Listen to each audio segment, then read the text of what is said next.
छत पर अकेली सो रही अकेली नाबालिग के साथ जबरदस्ती दुष्कर्म। बीकानेर जिले के पांचू थाना क्षेत्र में एक नाबालिग बालिका के साथ दुष्कर्म का मामला सामने आया है।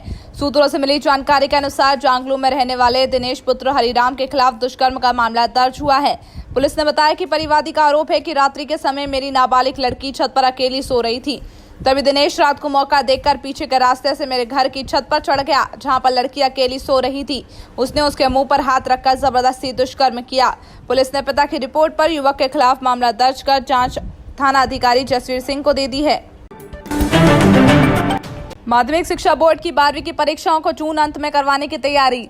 कोरोना के बढ़ते मामलों के साथ भीषण गर्मी ने भी माध्यमिक शिक्षा बोर्ड की परेशानियों को बढ़ा दिया है। 12वीं की शेष परीक्षाएं बोर्ड जून अंत में करवाने की तैयारियां कर रहा है।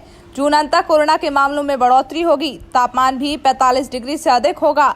बोर्ड का प्लान है कि अतिरिक्त केंद्र नहीं मिलने पर वे टेंट लगाकर परीक्षा करवा सकते हैं। भीषण गर्मी में परीक्षा देने से छात्रों की सेहत बिगड़ सकती है। 10वीं की परीक्षा को लेकर अभी तक कोई निर्णय नहीं लिया गया है। पानी की किल्लत से परेशान लोगों ने टंकी पर चढ़कर किया विरोध प्रदर्शन। गर्मी बढ़ते ही बीकानेर में पानी की किल्लत ने लोगों को परेशान कर रखा है। पानी सप्लाई की बिगड़ी व्यवस्था ने न केवल मनुष्य को बल्कि पशु पक्षियों को भी परेशान कर दिया है। इसी परेशानी के चलते आज सुजान देसर के वार्ड नंबर 3 के लोग पानी की टंकी पर चढ़कर विरोध प्रदर्शन कर रहा है। वहां के लोगों ने बताया कि यहाँ पिछले कई दिनों से पानी नहीं आ रहा है, जिससे लोग प्यासे मर रहे हैं। आज जब लोग पानी की समस्या को लेकर जलदाय विभाग के कार्यालय पहुंचे तो वहां कोई अधिकारी और कर्मचारी मौजूद नहीं था। कार्यालय में ताला लगा हुआ था। ऐसे में उनकी समस्या को सुनने और उसका हल करने वाला भी कोई नहीं है। 60 वर्षीय बुजुर्ग ने की आत्महत्या। बीकानेर जिले के पांचू थाना क्षेत्र में शुक्रवार को एक 60 वर्षीय बुजुर्ग ने आत्महत्या कर ली। पांचू थाना अधिकारी जसवीर सिंह ने बताया कि पांचू के बंधाला में रहने वाले पाभूराम बिश्नोई ने यह लीला समाप्त कर ली है। बताया जा रहा है कि मृतक ने मरने से पूर्व एक सुसाइड नोट लिखकर 4 लोगों पर खुद के साथ मारपीट करने का आरोप लगाया है, जिससे आहत होकर उसने आत्महत्या की है। राजस्थान में शुरू हुआ भीषण गर्मी का दौर। बीकानेर में पारा हुआ 45 डिग्री के पार। भीषण गर्मी में अब मरुधरा तपने लगी है। दिनों दिन पारे में इजाफा भी हो रहा है और लू के थपेड़े लोगों को झुलसा रहे हैं। प्रदेश के अधिकांश इलाकों में पारा लगातार बढ़ता ही जा रहा है। प्रदेश भर में आज बीकानेर सबसे गर्म क्षेत्र रहा। बीकानेर में पारा 45 डिग्री के पार पहुंच गया है। वहीं आधा दर्जन शहरों में पारा 45 डिग्री के करीब पहुंच गया।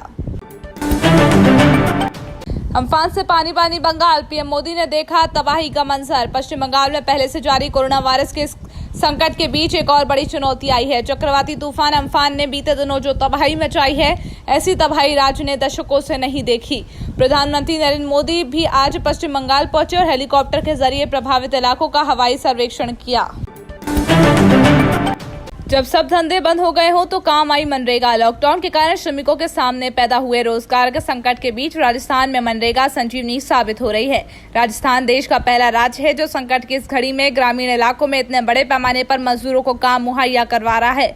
इसका अंदाजा आप इस बात से लगाया जा सकता है कि अप्रैल महीने के पहले पखवाड़े के अंत में राजस्थान में यहाँ मनरेगा श्रमिकों की संख्या केवल 60,000 थी, लेकिन महज करीब 36 दिनों के भीतर 31 मई तक ये संख्या बढ़कर 36.5 लाख के आंकड़े को भी पार कर गई है।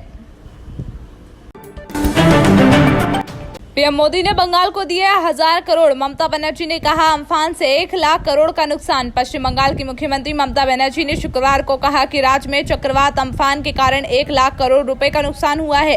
प्रधानमंत्री नरेंद्र मोदी के साथ बशीरहाट में प्रभावित इलाकों का हवाई दौरा करने और एक समीक्षा बैठक करने के बाद उन्होंने कहा कि संकट की इस घड़ी में एक साथ काम करने की जरूरत है। बैठक के बाद प्रधानमंत्री मोदी ने राज्य को 1000 करोड़ रुपए की अंतरिम राहत देने की घोषणा भी की।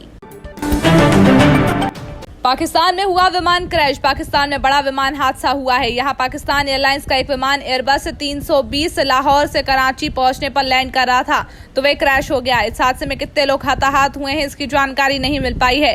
90 से 98 लोग इसमें सवार हो सकते हैं। फिलहाल घटनास्थल पर एम्बुलेंस पहुंच गई है। जहां पर ये विमान गिरा है वो एक रिहायशी इलाका है, यानी गरीब तबके के लोग ज्यादा रहते हैं। उसी जगह पर विमान का मलबा पड़ा है और चारों तरफ धुआं ही धुआं नजर आ रहा है।